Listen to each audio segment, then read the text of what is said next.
If the world were like a Sleep Number mattress, everything would adapt for your comfort. Because as your life changes and your body changes, Sleep Number mattresses adapt and shift to give you personalized comfort night after night. And now everything's on sale during our Memorial Day event.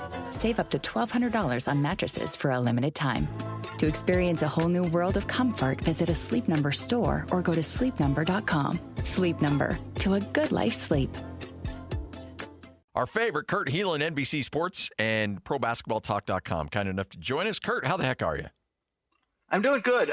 I got to say this for the NHL. Like NHL playoffs, when they go to overtime, those games are dramatic. It's fun. It's also like an extra gut punch when you lose that way. But it is the one thing they do really well. That like the untimed overtime is amazing. I did not anticipate going all in on hockey like I have. You know, the Mammoth are here, so, okay, we got an NHL team. We'll cover it. We'll treat it just like any other professional franchise. And I'm not going to lie. Me and my 14-year-old son, we sit back and we can't get enough of this stuff, man. It's like inject it right into our veins. We love this stuff.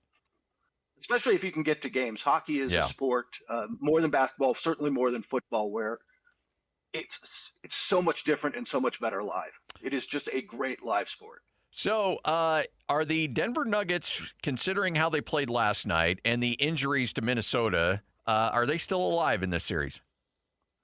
Yes, mostly due to the injuries, I think. I think if you're Minnesota, right, you've got to close this at home in six. Like, you do not want Game 7 back in Denver.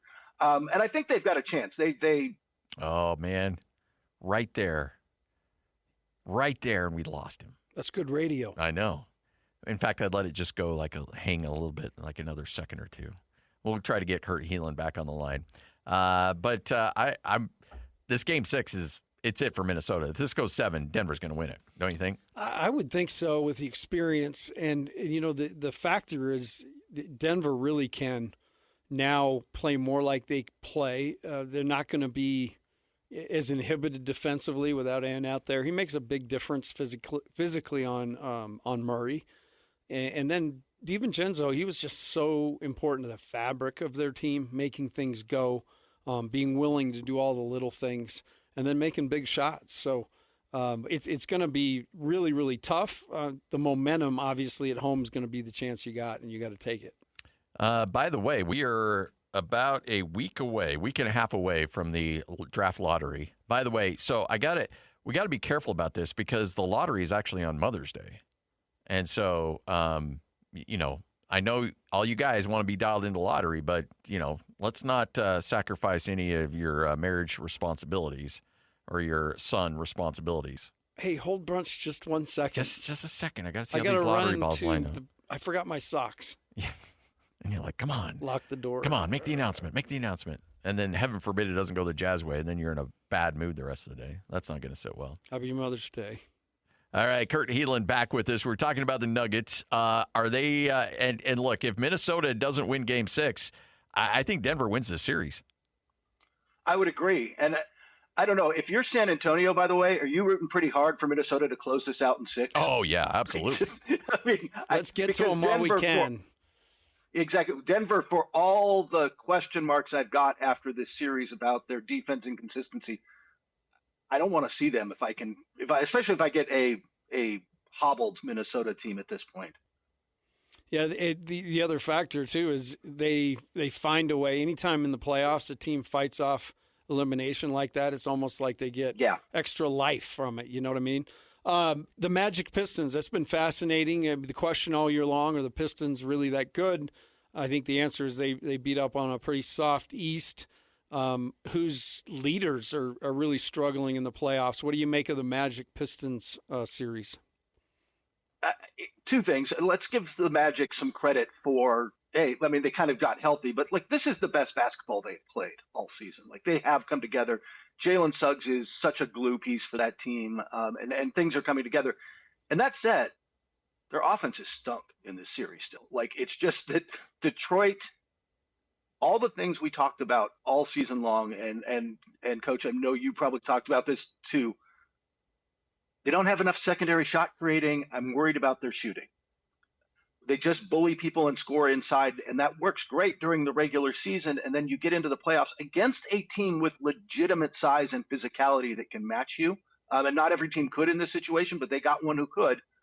Orlando's not getting bullied inside. And what's more, you watch them, Cade starts to drive and gets into the lane, and they collapse on the gaps. They get into the paint. They try to reflect stuff because they don't fear anybody else. Jalen Duren hasn't stepped up. Duncan Robinson's the only shooter I sort of fear on that team. I'll let anybody else take their outside shots. And they just can't win the way they were winning anymore. And they don't have a plan B. So this is obviously, as you mentioned, Orlando's playing well. But, if Detroit gets knocked out in the first round, just how much of how much does that 60 wins in the season really matter if you can't make it out of the first round? I think it does in the sense that, like, they know what they want to be, and they know, like, they've got an identity. They know who they are, what they want to be now. They have got to go out and get secondary scoring options and more shooting, which, join the 29 other teams. Well, maybe 28, but everybody's looking for more shooting and scoring options. So there's a bit of a price premium there, but they're going to have to find it because there's a clear weakness and chink in the armor. And that's why, I'm glad for you guys they didn't, but this is why everybody was crying, like Lauri Markkanen trades at one point, like, because that's the kind of guy they need. Now they're not going to get Lauri out of Utah at this point, obviously, but they need someone of that ilk, right? Like a big who can stretch the floor like that and do a little secondary shot creation would change things for them. And as you said, that's going to cost a lot. You gotta figure that one out. What do you make of tonight's game in Madison Square Garden? The Knicks, it seems like a big one to me. The Hawks, since February 22nd, have lost 7 games. They've just been on an absolute tear. And we've talked a lot about teamwork today, and it shows you when you get a kind of a me-centric guy out of the equation in Trae Young and more of a we guy, they've really taken root. But this game seems huge to me because of the Hawks seem to have the Knicks number. They do really have the depth of two things. They have depth of defenders, right? They've got Dyson Daniels and Nickeil Alexander-Walker and other good defenders on that team, but guys that they can continue to just throw at Jalen Brunson. And they've done a good job of going at the Knicks' weaknesses. The Knicks have to play Brunson and Karl Anthony Towns. Towns had a much better game last game, but you can go at their pick and roll, defense. And I think this is going to be – I expect a really close game. The Knicks might pull it out at home. They're just gritty and do it that way. But this is a really even series. And Tim, I think you hit the nail on the head. Once they moved on from Trae Young and kind of got a more egalitarian offense, right, with Jalen Johnson and Na running the show and just ball movement and some shooting, and Dyson Daniels has shot a lot better this year. Just all of that coming together, you can see a really balanced, well-conceived team. You mentioned San Antonio, and they'll eventually make quick work out of Portland and move on. But is the NBA at all concerned about the cheap nature of a Portland Trailblazer owner that apparently doesn't want mascots to have a second meal after a game, or like cutting all these weird costs? I mean, to me, it's kind of a bad look. I mean, I understand going in and taking a look at your finances and saying, do we really need to do this and this? But kicking a masseuse out at noon because you don't want to pay an extra 2 hours for her to hold on to a room to get your players the care they need, it's just a bad look. It's a bad look. He seems unconcerned, according to people who know him and are up there, and we'll see. And again, if they're winning on the court, it covers a lot of other mistakes, right? Like it just covers things. The problem you run into is particular to Portland in the sense that and I think the former owner Paul Allen got this right. He lavished them with perks because he had more money than God, but he had all sorts of perks for that team. Now they go, wait, it's a little like Salt Lake in the sense that it's not easy to get players to go to Portland. It really, if players with options don't often choose there, and you've got to give them basketball and family, personal reasons. I think the Jazz are a great organization that once people get to Utah, a lot of players kind of like the vibe. It fits for not every guy, but it fits for a lot of guys. Portland's sort of the same way. Portland's Portland. It's a unique place, and I love it, but weird. It's not for everyone. Yep. It is. It's not for everyone, and it's not for every player. But if you give a guy with real options, well, man, the money's the same. The basketball might be a little better, but look how they treat their fans and the staff there. Do I really want to be a part of that, or do I want to go to Utah or wherever, whatever franchise that treats its staff and players well and everything? I'm like, yeah, that's going to matter. Like, agents are going to take note of that. Well, and that's the thing that Ryan Smith, I think, has done a really good job with the Jazz, and it's really paid dividends on the NHL side. But the NBA, it's like, okay, look, the nightlife thing, there's really not a lot we can do to combat that. The overall impression about the demographics of Utah, we can't really do anything. But what we'll do is we'll go out, and they are building an incredible facility, practice facility. Look, if every player wants their own chef, they get it. Like every perk you could possibly think of, Ryan Smith is spending money on, because it's like, okay, I can't do anything about this, but what I can do is give every single solitary want and need taken care of for these players. And I think that matters more for veterans as they get older, right? Like if you're that might matter less to you if you're 22 or 23 than it does if you're 27, 28, 29 with a kid or two and a wife and looking at a different point in your life. Kurt, do you think it's time for the Sixers to retool around these two guards and see what they can get for Embiid? Yes, but yeah, absolutely. I understand there's not going to be a ton of takers for what they're going to want. The problem is Embiid has got 3 guaranteed years at, I forget the exact number, but it's like $57 million and going up from there the next 3 years. Like, it is so much money still on the books for him that they are going to have to attach draft picks or a young player or some sort of asset to get off of that, which might be ultimately the way they want to look at going, but it's a steep price to pay because there's just not going to be much of a market for. The question isn't how good he can be when he's fully healthy over a stretch of time. It's just how much can we count on him? And, by the way, that they brought him back in that last playoff game in kind of a desperation move. But if you put a ball-centric, got to get me some touches guy, and with all due respect, you can't just inject that into the middle of the playoffs and expect it to go smoothly. And it didn't.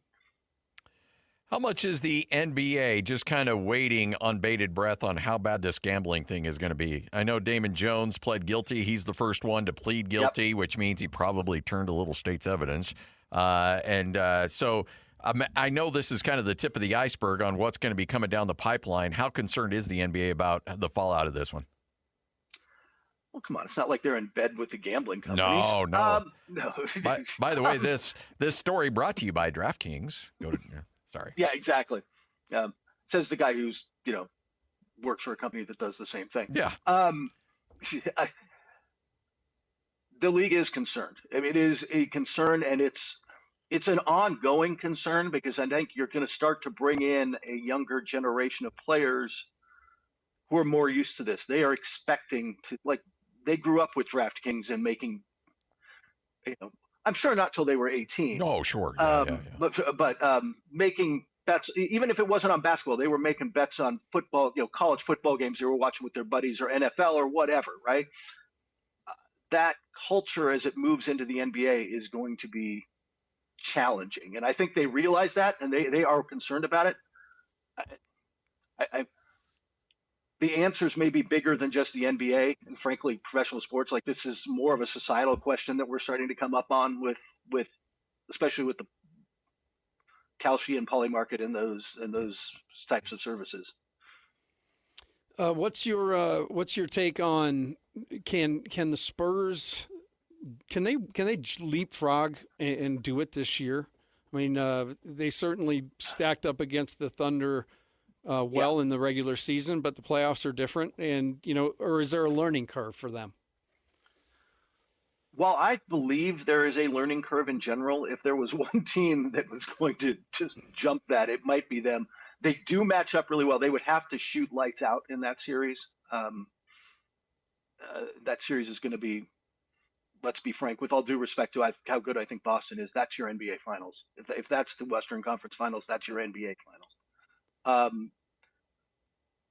I am curious, though, when I did a whole story about this, you can find it over at NBC Sports, plug. Yes, sir. Yes. But I did a whole story with them a couple of weeks ago, right before the playoffs started, about how they believe it, how they believe that this is different. And they count really two reasons. One, Wemby. Wemby's just changes everything. There's just nobody like him. And it's just changes the geometry of a court in the way nobody does. It's part of it. The other part is that they think, rightfully, that their defense can get them through the rough offensive patches, that they're going to have patches where they don't score a lot, but that they're such a good defensive team, it's not going to matter that much, that they'll be fine.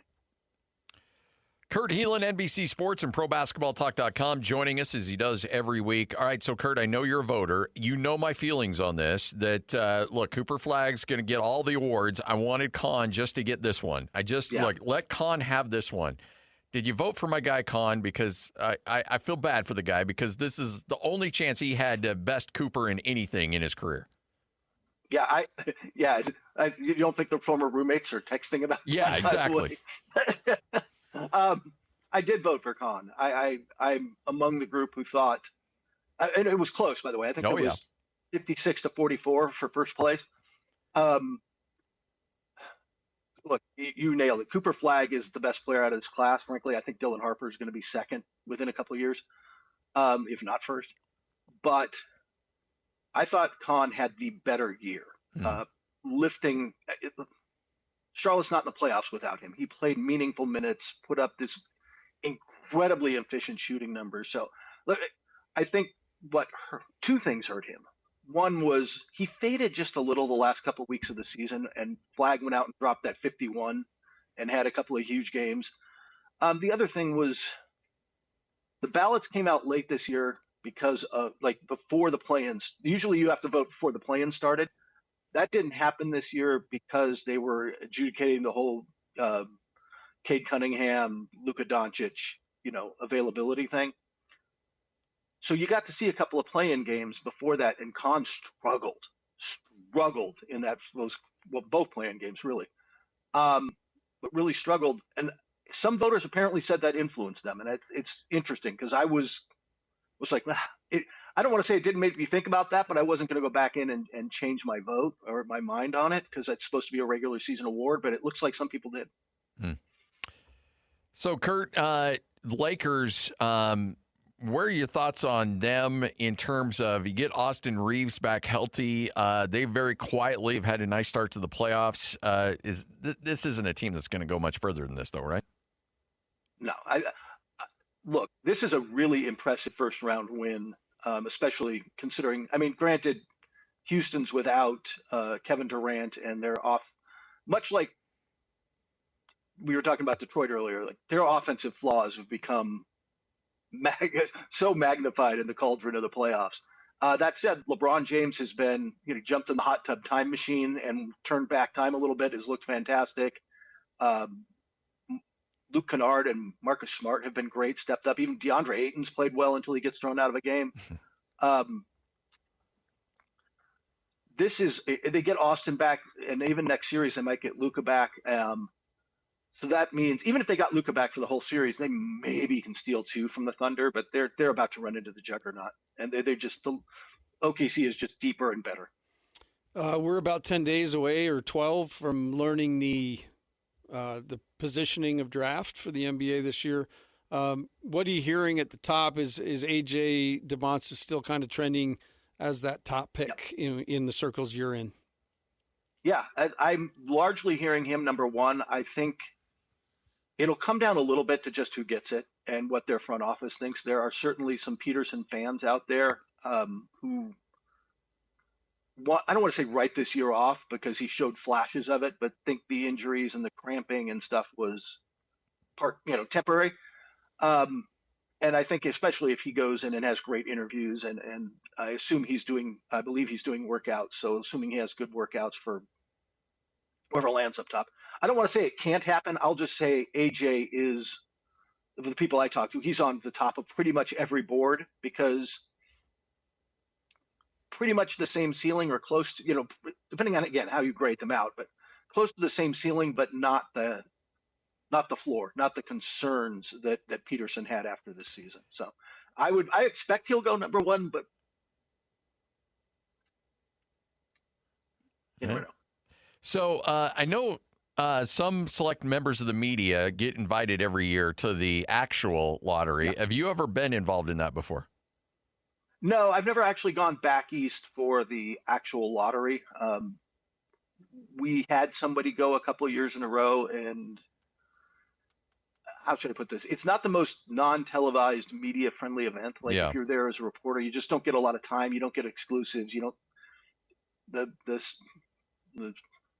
Just wasn't worth it. Like, the expense was just not worth like some inside original content. So that's just not where we've spent our money. I would love to, though, someday just go back and be part of that room. Like, I think that would be fascinating.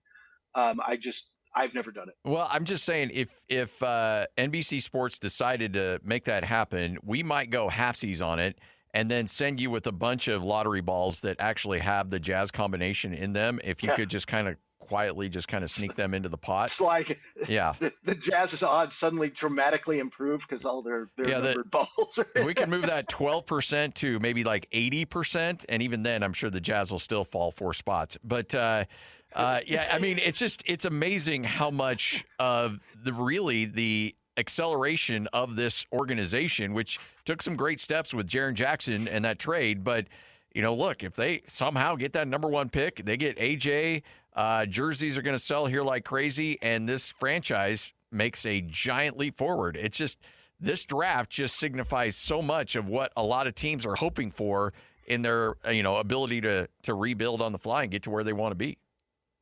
It really does help to be lucky at the end of the day, doesn't it? Yeah. Like, as much as we can, hey man, the Spurs San Antonio is a top-notch, well-run, top-to-bottom organization that does everything right.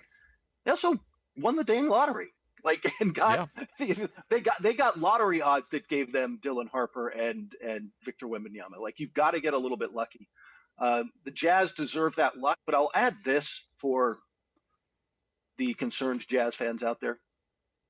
As long as you land in the top 4, you are going to get somebody who can really help this franchise going forward. It may not. I get the advantages of AJ, and especially in Utah, like why that would be the ideal pick. But if you end up with Cam Boozer, that's not it's not some dramatic loss in the sense of like he doesn't set you back or something. Like Caleb Wilson, all these guys are really able to come in and help. I think the way you go about it, Kurt, if you're in the room, is just extend your handshake a little past the commissioner and hit the cauldron. Yeah, there you go. And then the ping pong balls fly, there's a distraction. Yeah. And then you empty them out of your pocket, and then they're all on the floor and go back in. I was picturing more of like the Goodfellas handshake with a few hundreds in there for Adam Silver, and just slide him a little extra cash like he's a maitre d'. That works. The problem is the amount of cash that we need to get to Adam Silver would be probably like one of those old like bank bags that you just have to. And I don't know how easy that would be to slide over. That would be a heck of a handshake. I brought you some shoes, Adam. Yeah. I brought you this briefcase. Yes. You left this when you were in Utah last time. Here it is. Yeah. Remember, we've got this for you. Yeah, it is a little heavy, but we didn't open it. We don't know what's in there. Hey, Kurt, we appreciate it, man. You're the best, and look forward to catching up with you again next week. Take care, guys. There he is, Kurt Helin, NBC Sports and ProBasketballTalk.com.